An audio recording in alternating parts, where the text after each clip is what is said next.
محمد وعلى أهل بيته الطيبين الطاهرين المعصومين المكرمين سيما الحجة بقية الله في الأراضين روح وأرواح العالمين لتراب مقدمه الفداء ولعنة الله على أعدائهم أجمعين من الآن إلى قيام يوم الدين. أعوذ بالله من الشيطان الرجيم. رب اشرح لي صدري ويسر لي أمري واحلل عقدة من لساني يفقه قولي. السلام على الحسين وعلى علي بن الحسين وعلى أولاد الحسين وعلى أصحاب الحسين. Bu gecə Məhərrəm ayının 10 günlüyü ilə əlaqəli 6-cı məclisimizdir. 10 günlüklər azalır. Bundan sonra 3 gün məclisimiz qaldı və Aşura, Şam-ı Qəribanla birgə 4 gün məclisimiz qalıb. Təbii ondan sonra da olacaq, amma bu 10 günlər heç bir məclisə bənzəməyən məclislərdir. Aşuradan sonra nə qədər məclis eləsək də bu 10 günün yerin vermir, 10 günün ətrin vermir. Ona görə günü-gündən bu əlimizdən çıxan bu fürsətləri düzgün dəyərləndirək. Və söhbətimiz yadınıza gəlirsə, qan içində gözəllik mövzusu ətrafındaydı və Kərbəlanın gözəlliyindən danışırdıq. Kərbəladakı insanların gözəl xüsusiyyətlərindən, gözəl cəhətlərindən danışırdıq. Söhbətimiz Quran-ı Kərimin Tin surəsinin 4-cü ayəsi və xanım Zeynəb salamullah aleyhanın bir hədisinin ətrafında davam eləyirdi. Uca Allah həmin ayədə buyurur ki, لَقَدْ خَلَقْنَا الْإِنسَانَ فِي أَحْسَنِ تَقْوِيمٍ Biz insanı gözəl surətdə, gözəl biçimdə yaratdıq. Xanım Zeynəb salamullah aleyha isə Aşuradan sonra buyurmuşdu ki, mən Kərbəlada gözəllikdən başqa bir şey görmədim. Əgər xatırlayırsınızsa, dünən demişdik ki, Kərbəla qəhrəmanlarının gözəl cəhətlərindən biri də onların Allaha sadiq olmaları idi, imama vəfalı olmaları idi. Allaha o qədər vəfalı idilər ki, canları ilə sübut etdilər o vəfanı, o sədaqəti. Və onlar üçün həyatda Allahdan üstün heç nə yox idi və bütün həyatlarının mənası Allah idi. Həyatının mənası Allah olan insanın nə qədər gözəl olmasının sübutudur Kərbəla. Bugün də İmam Hüseynin və Kərbəla şəhidlərinin sahib olduğu başqa bir gözəllik haqqında danışacağıq. Mövzumuza bir sualla başlamaq istəyirəm. Sual bundan ibarətdir ki, şeytan Kərbəla şəhidləri niyə yoldan çıxarda bilmədi? Şeytan axı zəif varlıq deyil, hərəni necə yoldan çıxartmağın lazım olduğunu yaxşı bilir axı. Onlarda nə var idi ki, şeytan bata bilmədi onlara? Onları çevirə bilmədi, öz gününə qoya bilmədi, bədbəxt eləyə bilmədi, İmam Hüseyndən ayıra bilmədi. Bu suala Quran-ı Kərimin Sad surəsinin 82 və 83-cü ayələrində elə şeytanın öz dilindən cavab tapacağıq. Uca Allah şeytanın dediyi sözü Quran-ı Kərimdə bizə bəyan eləyir. Şeytan and içir. Uca Allah buyurur ki, qalə, şeytan dedi, fəbi'izzətikə, and olsun sənin izzətüvə. Allah and içir. İzzətini and içir Allahın. Lə uğviyennəhum əcməin. Onların hamısını azdıracağım. İnsanlardan söhbət gedir. Hamısını azdıracağım. Yəni gücüm çatar hamısını azdırmağa. Elə hilələri var şeytanın ki, nə boyda adam olursan o, səni azdıra biləcək dərəcədə onun da böyük hiləsi var. Davamında isə buyurur ki, İllə ibadə minhumul muxləsin. İllə ibadəkəl minhumul muxləsin. Yalnız sənin muxləs bəndələrindən başqa, ixlaslı, Allah razılığı üçün çalışıb, özün yaddan çıxardan bəndələrindən başqa hamını azdıracam. Şeytan əslində burada bir sirrin üstünü açdı, etiraf elədi. Bir növ deyək, öz gücsüzlüyün göstərdi, ifşa elədi özünü ki, mənim bir dəstəyə gücüm çatmayacaq. gücünsüzlüyün bir dəstənin müqabilində zəif olduğunu etiraf edir şeytan ki, hamıya gücüm çatacaq, əcməin, cəmlə azdıracam deyir onları. Bir dəstədən başqa müxləs insanları azdıra bilməyəcəyəm. Müxləs yəni ixlasda olanlar, ancaq və ancaq Allah razılığını düşünənlər. Muxlislə müxləsin fərqi var. Muxlis də ixlaslıdır, müxləs də ixlaslıdır. Amma fərqi budur ki, müxlis də Allah razılığı üçün çalışır, amma özün düşünərək çalışır. Deyir, mən Allahı razı salım ki, cənnətə düşüm. Allahı razı salım ki, xoşbəxt olum. Allaha razı salım ki, mükafat əldə eləyim. Pis şey deyil. Əla. Amma müxləs özün tamamilə yaddan çıxardaraq Allahı düşünür. O heç fərqində deyil ki, mən cənnətə düşəcəm ya düşməyəcəm. O heç bunu arzulamır da və yaxud da düşünmür da ki, görəsən, axırım nə olacaq? Məsəl üçün deyirəm də bunu. Elə Allah razılığı üçün çalışır və özün yaddan çıxardır. Özün yaddan çıxardır. Peyğəmbər sələvatullah buyurur ki, xoş olsun ixlaslıların halına. Xoş olsun Allah üçün çalışanların halına. Onlar bütün fitnə zülmətlərindən uzaqdılar. Kərbəla bizə bu hədisin əyanı şəkildə sübutu idi ki, İbn Ziyad lənətullah o boyda fitnə yaratdı. Fitnə qurdu da İbn Ziyad, insanları çaşdırmaq, azdırmaq, imamdan uzaq salmaq üçün. Demək olar ki, hamiyə təsir elədi də İbn Ziyad, hamiyə. Lakin Kərbəlanın o gözəl qəhrəmanlarına təsir eləmədi. Çünki onlar müxləs idilər. Müxləsə fitnə təsir eləmir. Allah üçün çalışan fitnədə çaşmır. Allah üçün çalışan fitnə zamanı azmır, itmir, başını itirmir. Gözü Allahdadır deyə ayağının altına tikan düz, xalça sər, onun üçün fərqi yoxdur. Adam var, tikan düşsün, yolun dəyişər. Deyərəm, mən tikanlı yol gedənəm sənin üçün. Qaydar dala. Amma müxləs belədir ki, baxır Allaha. Deyir, ayağımın altına tikan düz, xəncər düz, şüşə qırığı düz, mismar düz, ya xalça düz, ya gül at. Fərqi yoxdur, mən Allaha tərəf gedirəm.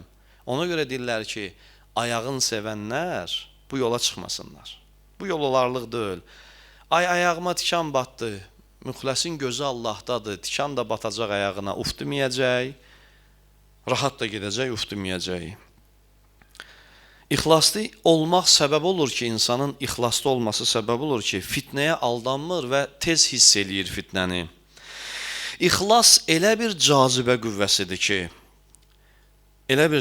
qüvvəsidir ki, insanda olanda adamı Allaha tərəf elə çəkir ki, insan imkan vermir, insan dindən çıxsın. Dindən çıxsın, bədbəxt olsun. İxlas elə bir cazibədir, bir kəndirdir, belə başa salım. Elə bir kəndir Allahdadır, bir ucu sənin belivə bağlanıb. Allah da məcazi mənada ifadə edirəm, bunu rahat başa düşək. Elə bir saxlayıb kəndiri qoymur, sən gedəsən. Qoymur azasan, düşəsən fitnəyə, bədbəxt olasan, quyuya düşəsən. Salıb kəndiri Allah, ixlas kəndirin bizim belimizə, əgər ixlaslıyıqsa, imkan vermir ki, dindən çıxıb bədbəxt olaq. İxlaslı insanlarda natamamlıq kompleksi olmur. Çünki natamamlıq kompleksi bilirsiniz nədir? Adam bilmir, nə üçün yaşayır, gah elə bunun üçün yaşayır, gah bunun üçün yaşayır, gah belə deyir, gah elə deyir. Gündə bir hala düşən insanlar natamamlıq kompleksindən əziyyət çəkən insanlardılar. Amma ixlaslılarda bu olmur. Çünki ixlaslı insanlar müəyyənləşiblər. Bilirlər nəyin və kimin uğruna yaşayırlar. İnsan niyə çox zaman narahat olur? Özünü tez itirir. Çünki niyyətində müəyyənləşə bilməyib. Niyyəti müəyyən deyil. İxlaslı insansa müəyyənləşib artıq. O bilir nə istəyir, nəyin uğruna yaşayır, hardan gəlib, hara gedəcək, nə üçün gəlib. Kərbəla şəhidləri bizə öyrətdi ki, hər şeyin təsirinə tez düşməyin. Dünyanın qarmaqarışıqlığının içində itməyin. Biri sənə xoş söz deyəndə tez ölmə onun üçün. Ölərəm sənin üçün, bu mənə tərif elədi. Biri sənə tənqid eləyəndə də tez düşmən olma ona. İxlaslı insan rahat adamdır, rahat. Biri tərif eləyəndə də rahatdır, biri tənqid eləyəndə də rahatdır. Pis söz də eşidəndə rahatdır, halı eynidir. Yaxşı söz də eşidəndə halı eynidir. Çox çətindir. Elə bilməyin, mən bunu sizə rahat deyirəm, özüm əməl eləyə bilirəm. Çox çətindir. Elə çətin olduğuna görə o Kərbəla qəhrəmanları bu qədər böyük oldular da, o çətin işin öhdəsindən gələ bildilər. Kərbəlanın şəhidlərinin gözəlliyindən biri də buydu ki, onlar müəyyən eləmişdilər ki, bizim əsas hədəfimiz nədir? Hara gedirik, nə istəyirik biz? Və Kərbəla şəhidləri bütün istəklərin, arzuların hamısını bağlamışdılar o hədəfə, yəni Allahın razılığına. Ona bağlamışdılar, hər şeyləri onun uğrundaydı. Və Kərbəla şəhidləri elə bir hədəf seçmişdi ki, həyatda ondan yaxşısı yox idi və tapa da bilməzsiniz. Həmin hədəf Allahın razılığını qazanaraq Allaha yaxınlaşmaqdır. Bundan üstün böyük hədəf yoxdur dünyada. Kərbəla şəhidləri bizə bir çox gözəl dərs keçdilər ki, bir dərs öyrətdilər, gözəl bir dərsdir. O da budur ki, buna diqqətlə qulaq asın bu cümləmə. Çox vacib cümlədir. O da budur ki, onlar bizə öyrətdi ki, elə bir yol seçin ki və elə bir yol seçin ki, ondan daha yaxşısı ola bilməsin və o yolda elə möhkəm olun ki, gözünüz başqa yollarda qalmasın. İmam Əli əleyhissalam buyurur ki, xoş o insanın halına ki, həm əməli, həm elmi, həm dostluğu, həm düşmənçiliyi, həm bir işi eləməsi, həm də eləməməsi, həm danışığı, həm sükutu, həm hərəkəti, həm sözü Allaha görə olsun. Bu qədər şeyi Allaha görə eləyə bilən adam, ağa buyurur ki, xoşbəxt, xoş o insanın halına. Uca Allah Həzrəti Musa aleyhissalama bir gün buyurdu ki, ya Musa, Həzrəti Musa narahat idi. Bir məsələyə görə narahat idi. Dedi ki, ilahi, bəndələrin içində bir dəstə var, kasıbdılar. Kasıb adamlardır, amma səni çox istəyirlər. Gör, nə gözəl sözdür bu. Deyir, ilahi, səni çox istəyirlər, amma kasıb adamlardılar. Əllərindən də çox şey gəlmir sənin uğrunda eləsinlər. Gündə 1 manat pul verə bilirlər, tutaq ki, sənin yolunda, məsələn. Çox şey eləyə bilmirlər. İlahi, onlara görə narahatam ki, onlar kasıbdır, onlara biraz ruzi ver ki, sənin yolunda çox iş görsünlər. Allahdan cavab gəldi, ya Musa, mənə görə olan az iş də çoxdur, məndən qeyrisi üçün olan çox iş də azdır. Narahat olmasınlar, onlara de ki, mənə görə az iş görsələr də çoxdur o. Kasıbdılar, 1 manat verə bilirlərsə, narahat olmasınlar, o 1 manat mənə görədirsə çoxdur. Milyon versinlər, başqasına görə o yoxdur. Elə bil ki, o azdır. O 1 manat ondan üstündür.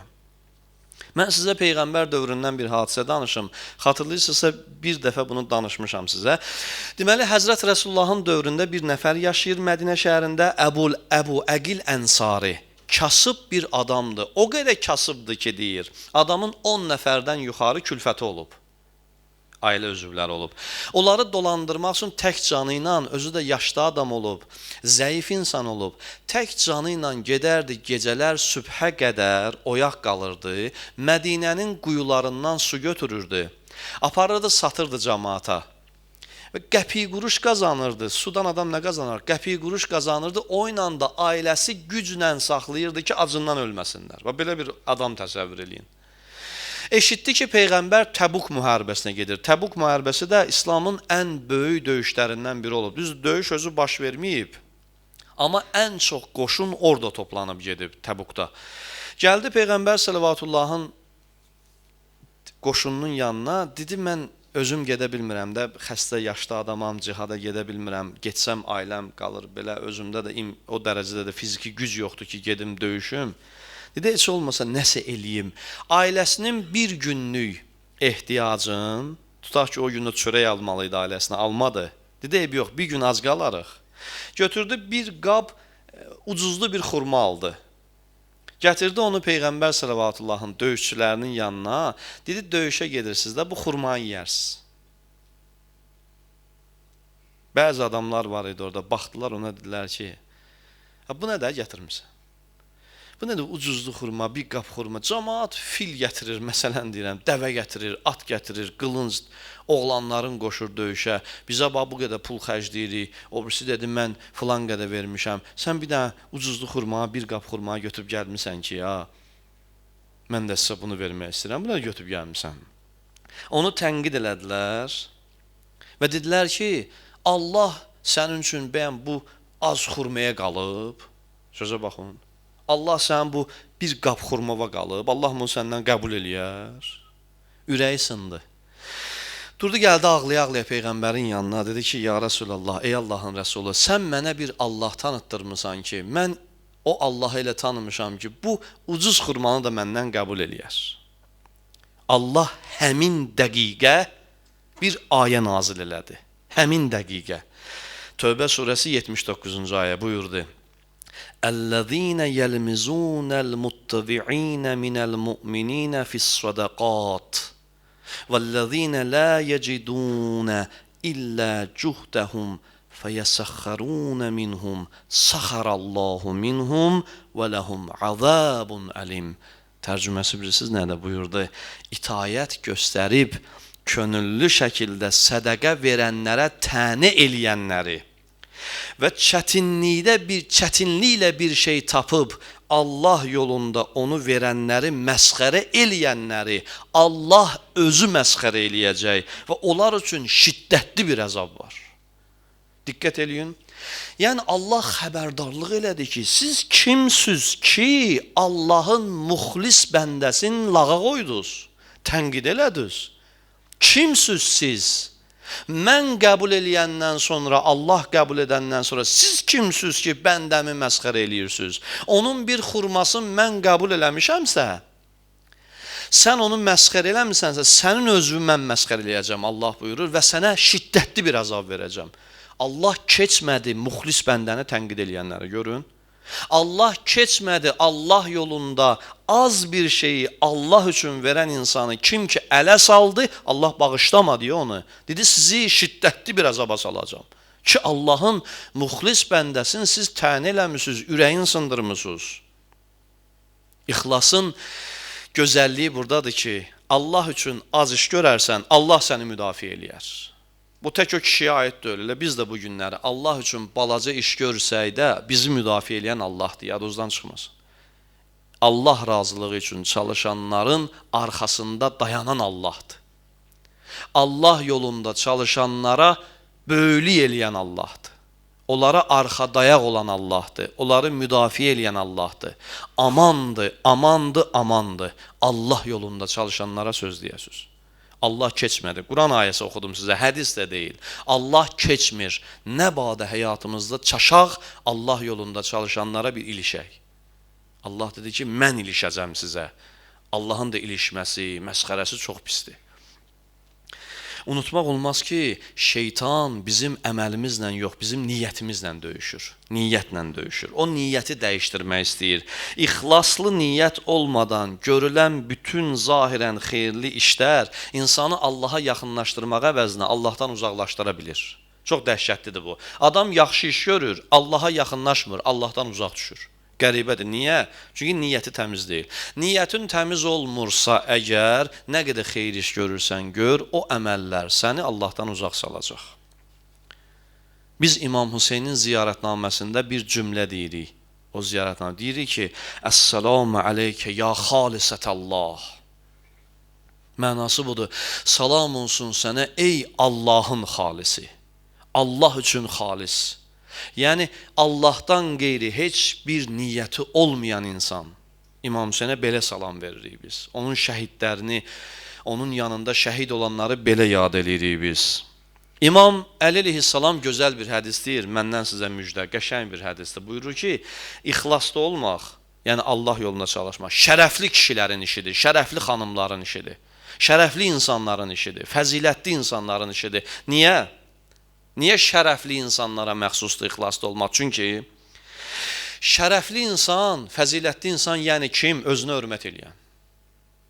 Özünə hörmət eləyən insan niyyətinə də hörmət eləyər. Heç vaxt şərəfli insan Allahı qoyub başqasını niyyət eləməz. Elə ucuz niyyətlərə iş görməz. Necə ki, şəxsiyyəti ucuz deyil, niyyəti də ucuz deyil şərəfli insanın, fəzilətli insanın. Belə adamlar durub 500 nəfər onları tərif eləsin deyə iş görməzlər. Bu qədər ucuz adam olmazlar. Ay, mənə kənd tərifləsin məni. Amandır, qoymayın, mənə tərif eləmədilər. Dağıldı dünya. Mən iş gördüm, mənə heç kim çox sağ ol demədi. Bu qədər ucuz deyirlər ki, cəmaatdan durub çox sağ ol axtarsınlar. İxlaslı insan Allah'a da yaxşı tanıyır, insanları da.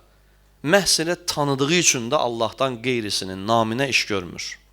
O iş ki, onu Allahdan qeyrilərinin razılığı üçün görmüsən, ya görmüşəm, özümə deyirəm, özüm eləmişəm, cavabını da özüm görmüşəm, şəxsən bu özüm.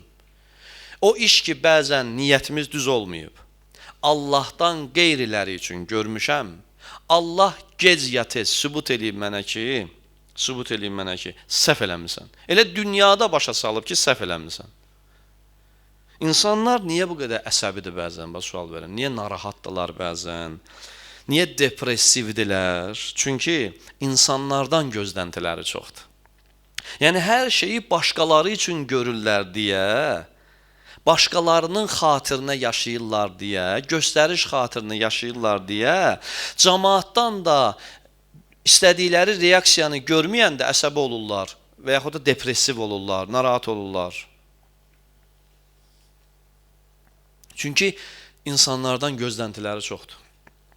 Biz adətən həyatımızı da cəmaatdan gözlənti üzərində qururuq. Cəmaat mənə nə deyər, cəmaat belə desin, cəmaat elə desin, bunun üzərində qururuq. Niyə peyğəmbərlər onlara edilən bu qədər zülmdən, xəyanətdən bezmədilər? Bax, sual verirəm. Niyə imamlarımız bezmədi insanlara xidmət eləməkdən? Yenə də davam elədilər. Yenə də işlərin gördülər. Çünki insanlardan gözləntiləri düz idi. Onlar çox yaxşı başa düşürdülər ki, bura vəfasız yerdir də. Bura vəfasızdır. Gül bulunmaz bu dükanlı dünyanın bağında üçün. Əbsəm ol, bihudə gülsüz yerdə gülzar istəmə. Bi vəfadır çün bu aləm, kimdən istərsən vəfa? Bi vəfa aləmdəsən, yar-ı vəfadar istəmə. İmam Əli əleyhissalam düşürdü gecə-gecə qapıların gəzirdi bir-bir Küfənin yetimlərinin. Onları dolandırırdı, onlara baş çəkirdi. Amma oğlunu həmin küfəllər öldürdülər. İmam Baqirin bir hədisi var, çox dəhşət hədisi, adamın ürəyinə dağ çəkir. İmam buyurur ki, əgər birdən Allah Rəsulü bizə əmr etsəydi ki, məndən sonra əhl-i beytimə zülm eləyin, bundan artıqını eləyə bilməzdiniz. Ki, elədiniz. Peyğəmbər demişdi, sevin siz bu qədər zülm elədiniz. İmam buyurur, desəydi ki, zülm eləyin də bundan artıqını eləyə bilməzdiniz ki, zaten elədiniz. Yaxşı, bu boyda zülmün müqabilində əhl-i beyt yenə də davam elədi. Yenə də onların hidayəti üçün çalışdı. Yəni biz baxmalıyıq ki, bu dünyanın əhli, bu dünya İmam Əli kimi, Həzrəti Peyğəmbər kimi, İmam Hüseyn kimi kişinin layiqli qiymətin verə bilmədilər. Mənim qiymətin verəcəklər. Mən nə gözləyirəm cəmaatdan, nə gözləyirəm dünyadan, gör neynəməlidirlər ki, yəni o cür kişilərin qiyməti düzgün verilmədi. Mən də düşüm ortalığa ki, mən niyə düzgün qiymət vermirsiniz? Mən nə bilim filan işi görmüşəm. Sən dinən ki, mən də filan işi görmüşəm. Başlayaq deyinməyə ki, mən belə, mən elə. Bax gör səndən, məndən qat-qat artıq kişilərə nə qiymət verdilər ki, sənə də mənə nə qiymət versinlər. Ümumiyyətlə siz qiyməti düşünmək lazımdır öyle ki, fikrin, zikrimiz olmalıdır Allahın razılığında. Ona görə hər zaman müğayət olun ki, bir şey də sizə deyim ha, elə bilməyin ki, Allah rizasına iş gördünüz, şeytan əl çəkəcək. Şeytan ikinci planda var həmişə. Məsələn, gəldi, mənim niyyətimi xarab eləmək istədi, ya sənin. Gördü, alınmadı. Gördü ki, mən elə Allah rizası üçün işimi gördüm. Deyir, indi elə bilirsən, əl çəkirəm səndən. Gəlir ikinci plandan. O plan nədir bilirsiniz? Başlayır fitnə yaratmağa. Elə dolayı yollarla sizə təsir etməyə çalışır. Elə şeylər eləyir ki, sizin Allah yolunda gördüyünüz işə görə sizi peşman eləsin. Fitnə yaradır. Sən Allah yolunda təmiz niyyətlə iş görmürsən. Vay, bir də görürsən ki, sən gördüyün işi başqa cür yozublar. Şeytan eləyir bunu. Ki, səni yorsun. Yorsun və düşünəsən ki, bezəsən, peşman olasan daha doğrusu, peşman olasan gördüyün işə.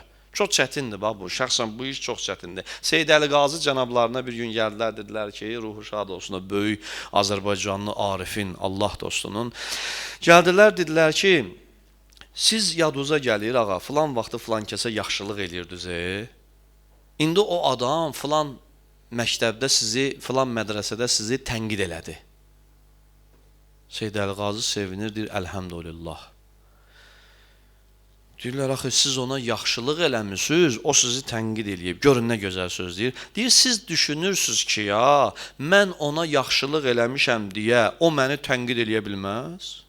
Bu nə düşüncədir? Mən filan kəsə yaxşılıq eləmişəm deyə, o mənim köləm olmalıdır.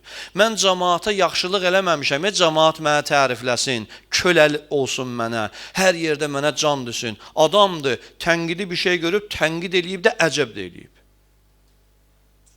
Bu, hətta ixlasa sahib insanlar idilər, Kərbəla şəhidləri və onların ardıcılları. Bu gecə ixlaslı kişilərin yaratdığı gözəlliyi, Kərbəlanı yad eləmək üçün gəlmişik. İmam Hüseynin bir elçisi var idi, Müslim ibn Əqil. 4-cü gecə onun haqqında zikir müsibət dedik. İndi bir elçisindən də sizə danışım. Müslimdən sonra İmam Hüseyn Küfəyə bir nəfəri də göndərdi.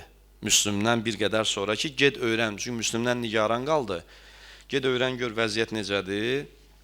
Həmin adam, həmin kişi Qeys ibn Mushir Saydavi adlı bir kişidir. Gəldi Hacir məntəqəsinə İmam Hüseyn, üzü Küfəyə gəlir. Hacir məntəqəsinə çatanda həmin bu Qeys ibn Mushiri çağırdı, dedi ki, Qeys, ged Küfədən xəbər tut, gör necədir Müslümin vəziyyəti, cəmaat neynir orada? Bir məktub yazdı verdi İmam Hüseyn ona ki, bunu da küfələrə verərsən. Qeys bundan əvvəl də imamın məktubun Küfəyə aparıb gətirmişdi. Çox etibarlı insan idi imamın yanında. Bu dəfə də məktubu götürdü, gəldi, amma bu dəfə biraz tərslikdən Küfənin ətrafındakı kəşfiyyatçılar dayanmışlar ki, kimsə Küfəyə gəlib getsə xəbər tutsunlar. Deməli, bu Qeys yazıq gələndə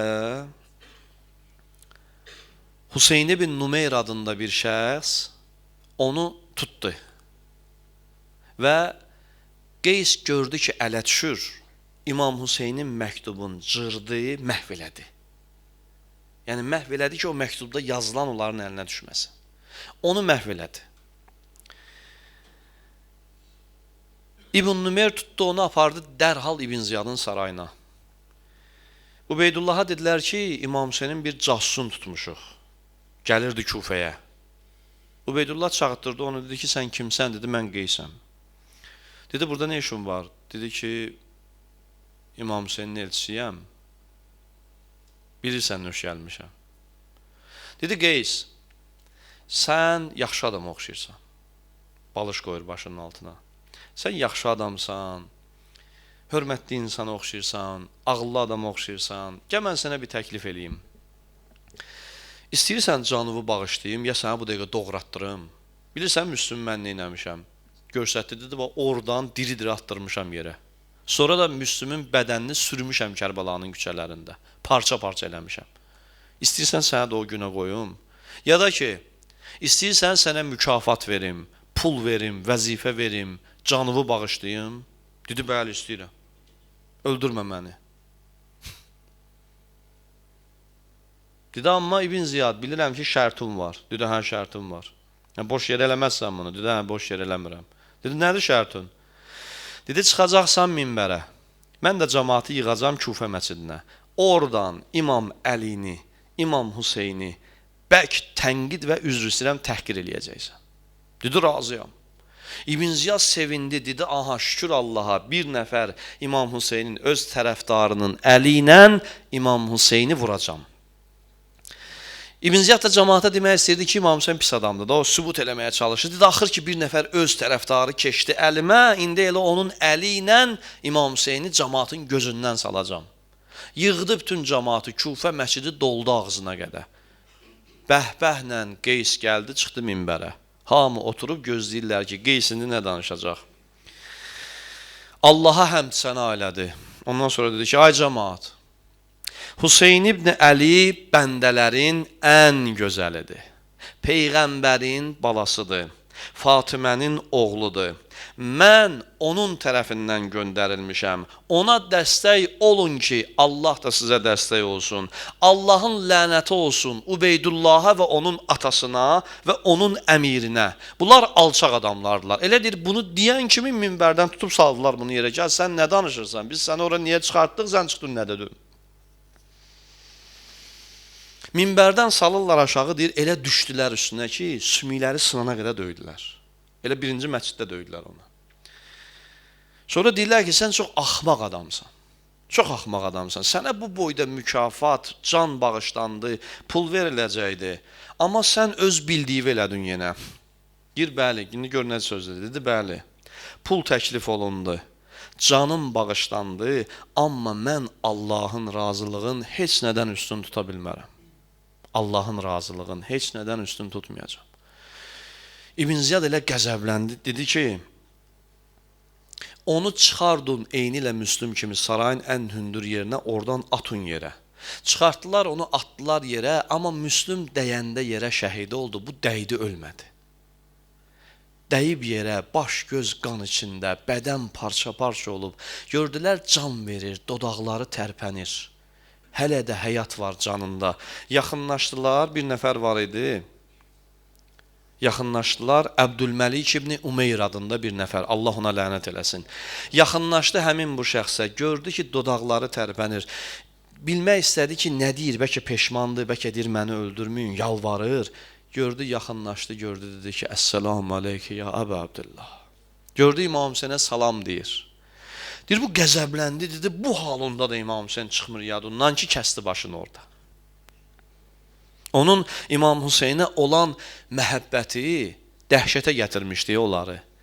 Özləri ki, alçaq adam idilər, pul üçün nə desən eləyərdilər. Onlar Allah rızası üçün iş görən insan görəndə onu başa düşə bilmirdilər. Bu gün də elə adamlar var. Elə bilirsiniz ki, Allah rızası üçün iş görsə, sizi başa düşəcəklər. Özləri ki, sizin yerinizə olsalar, neyniyərlər? Elə bilirlər ki, siz də elə eləyirsiniz. Belə adamlar var. Yəni, özü sənin yerində olsa, neyniyər? Alladar, başqa işlər görər. Elə bilir ki, sən də eləsən. Çünki Allah razılığı üçün iş görən insanları çox adam başa düşə bilmir. Bu kişini də başa düşə bilmədilər. Dedilər, sən axmaqsan. Adama pul verələr, adam çıxa ölümünə fərman verə, başa düşmədilər. Çünki özləri ki, pula satılmışdılar deyə başa düşmədilər bu böyük insanları. Kərbəla Allah razılığı üçün görülən işin nə qədər gözəl olduğunu bizə göstərdi. Sən Allah razılığı üçün iş gör, çəkil deyən bir kənarda, gör Allah o işivə nə qədər bərəkət verəcək. Ağlıma belə gəlməz. Kərbəlada heç kim tarixə düşmək üçün çalışmırdı, şöhrət üçün çalışmırdı, imam məni tərifləsin, cəmaat məni tərifləsin deyə döyüşmürdü. Fikirləşmirdilər, onlar heç ki, bizdən sonra gələnlər bizi yad eləyəcəklər. Heç, məsələn, Bureyrin, ya Zuheyrin, ya Muslim ibn Övsəcənin, ya Həbib ibn Məzahirin heç yadına düşmürdü ki, cəmaat görən bizi yad eləyəcək, ya eləməyəcək. Heç fikirləşmirdilər, 1400 il sonra biz onları bugün oturub burada yad eləyəcəyik, eləməyək. Onlara maraqlı deyildi bunlar. Onlara maraqlı bir şey var idi, axıra qədər Allah rızasının, Allah razılığının yolunda sabit qalaq. Kərbəla şəhidlərinin hamısının ürəyində bir nigarançılıq var idi. Görəsən Allah bizdən razı qaldı ya yox. Müslim ibn Övsəcəni saldılar atdan yerə, Müslimlə Həbib ibn Məzahir dost idilər. İkisi də Küfədən gəlib qoşulmuşdu İmam Hüseynə, yaşlı insanlar idilər. Həbib lap yaşlı idi, Müslüm biraz ondan cavan idi. Müslümü yıxıblar atdan yerə, Həbib dostu da gəldi başının üstünə, dedi Müslüm, kaş bilirəm ki, səndən sonra çox yaşamayacam da, mən də birazdan şəhid olacam. Amma çox yaşasaydım, səndən deyərdim ki, Müslüm, nə vəsiyyətin var, denən əməl eləyim. Amma səndən sonra yaşamayacam deyənə mənasızdır da, sənə deyim ki, nə vəsiyyətin var. Müslüm dedi, amma Həbib, vəsiyyətim var. Vəsiyyətim də budur ki, o kişini tək qoyma. İmam Hüseyni tək qoyma. Adam can verir, vəsiyyətinə var. Maraqlı deyil, Müslüm, mənim deyərsən, mən şəhid oldum, mənə tərif deyərsən, mənə o kişini tək qoyma, İmam Hüseyni tək qoyma. Nigarançılığım o kişidəndir, tək qalmasın, ha, Həbib. Ona görə də onların hamısını bir araya toplayan bir vahid hədəf var idi, Allah razılığı. Əgər onların niyyətində zərrə qədər olsun qarışıqlıq olsaydı, bugün biz onları yad eləmirdik, vallah yad eləmirdik. Heç yadımıza düşmürdü, çoxdan unudulub getmişdilər. Allah razılığı üçün o qədər mətin və dönməz şəkildə o yoldan iş gördülər ki, Allah da Allah razılığı üçün iş görən insanların məhəbbətin 1000 illərdir, 100 illərdir insanların qəlbinə saldı. Allah razılığı elə bir gözəllikdir ki, 1000 nəfər insan ola, hamısı bir yerə yığıla, Allah razılığı üçün çalışır. Onların arasında bir dənə də olsun ixtilaf görə bilməzsən. Çünki hamısı Allah razılığı üçün çalışır. İxtilaf harda çıxır bilirsiniz? Allah razılığı olmayan yerdə həmişə ixtilaf çıxır. Kərbəla Allah razılığına bürünən gözəllik idi deyə, Allaha bağlanan hadisə idi deyə yaşanır və xatırlanır. İmam Aşura gecəsi nə iş gördü? Hamıya getmək üçün fürsət verdi. Dedi ki, mən beyətimi sizin üzərinizdən götürürəm. Yəni sabah qiyamət günü heç kim sizə deməyəcək ki, niyə imamı tərk edib getmisən? İmam deyir, mən beyətimi götürürəm. Tonqalları söndürtdürdü, şamları, işıqları, məşəlləri söndürtdürdü ki, kimsə gedəndə heç kim görməsin kim getdi. Ona rəğmən tonqallar, işıqlar yandırılanda gördülər, heç kim getməyib. Hamı qalıb. Yəni İmam Hüseyin bir iş gördü ki, niyyətində azacıq da belə olsun, xarablıq olan insanlar çıxıb getsinlər. Çünki Aşura niyyəti xarab adamların yeri deyildi. Onlar Aşuranı xarab eləyə bilərdilər. İmam Hüseyin Kərbəlada elə bir iş gördü ki, orada ancaq xalis insanlar qaldılar. Xalis kişilər, xalis xanımlar qaldılar. Kərbəlanın bir qəhrəman şəhidi var idi. Ondan danışım keçim zikr müsibətimizə. Vəhhab ibn Abdullah. Bəzi tarixlər yazır Vəhb ibn Abdullah idi adı. O döyüşə bilirsiniz kiminlə gəlmişdi? Anası ilə, bir də təzə evlənmişdi. Üzr istəyirəm, yoldaşı ilə gəlmişdi. Həm anası, həm yoldaşı, həm də özü Kərbəlada idi. İmam Hüseyinlə bir yerdə idilər. Əvvəli xristiyan olmuşdu, sonra müsəlmançılığı qəbul edib İmam Hüseynin yanında döyüşmək üçün gəlmişdi Kərbəlaya.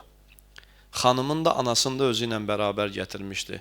Xanım Zeynəblə bərabər. Qoşmuşdu xanım Zeynəbə. Tarixdə qeyd olunur ki, gəldi imamdan icazə aldı, getdi döyüşə. Çox mərdli ilə döyüşəndən sonra onu nizə qılıncla vurub atdan yerə saldılar. Ömər ibn Sədə xəbər verdilər ki, anası da onun İmam Hüseynin yanındadır. Ömər ibn Səd dedi ki, hə, fürsətdir. Gör bu alçaq nə düşündü? Dedi ki, gəlin belə eləyək. Kəsək oğlunun başın, aparaq ataq anasının üstünə, qoy anası o faciədən, oğlunun ölümündən şüvən salsın, düşsün İmam Hüseynin üstünə, İmam Hüseyni tənqid eləsin ki, sən gətirdin balamı öldürdün. Yox, hara plan qırır? Hiləgərə bax.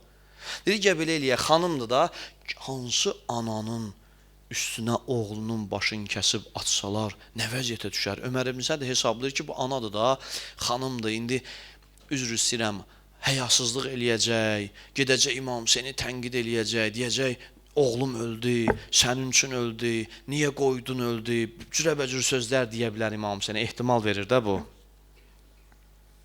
Oğlunun başını kəstilər, gətirdi bir nəfər, uzaqdan düz atdı anasının üstünə. Dedi, bunu əmir sənin üçün göndərib. Həmin ana bilirsiniz neynədir? Gəldi, yaxınlaşdı, bütün hamını, bütün tarixi heyrətə salan bir iş gördü. Gəldi, yaxınlaşdı, götürdü o kəsilən başı qucağına. Əlləri ilə qanın təmizlədi, üzün təmizlədi və öpdü. Dedi, oğlum, afərin sənə. Üzümü Zəhra yanında ağ elədi. Afərin sənə ki, Allah yolunda şəhadətə çatdın və bu şəhadətin mübarək olsun. Ana oğula nə deyir? Kəsilən baş qucağında deyir, şəhadətin mübarək olsun. Sonra deyir, gördülər ki, götürdü o başı surətlə getdi düşmən qoşununa tərəf. Düz çatdı Ömər ibn Sədin qabağında, dayandı yerə. O başı surətlə atdı onlara tərəf və bir söz dedi. Biz Allah yolunda verdiyimiz qurbanı geri götürmürük. Ömər ibn Səd dəhşətə gəldi ki, İmam Hüseyinlə gör necə adamlar gəlib. Və bu anaların, bu xanımların, bu kişilərin hesabına Kərbəla bu qədər əzəmətdə və hörmətdə bir hadisədir ki, onu təşkil edən insanlar, o hadisəni yaradan insanların zərrə qədər niyyətində napaşılıq yox idi.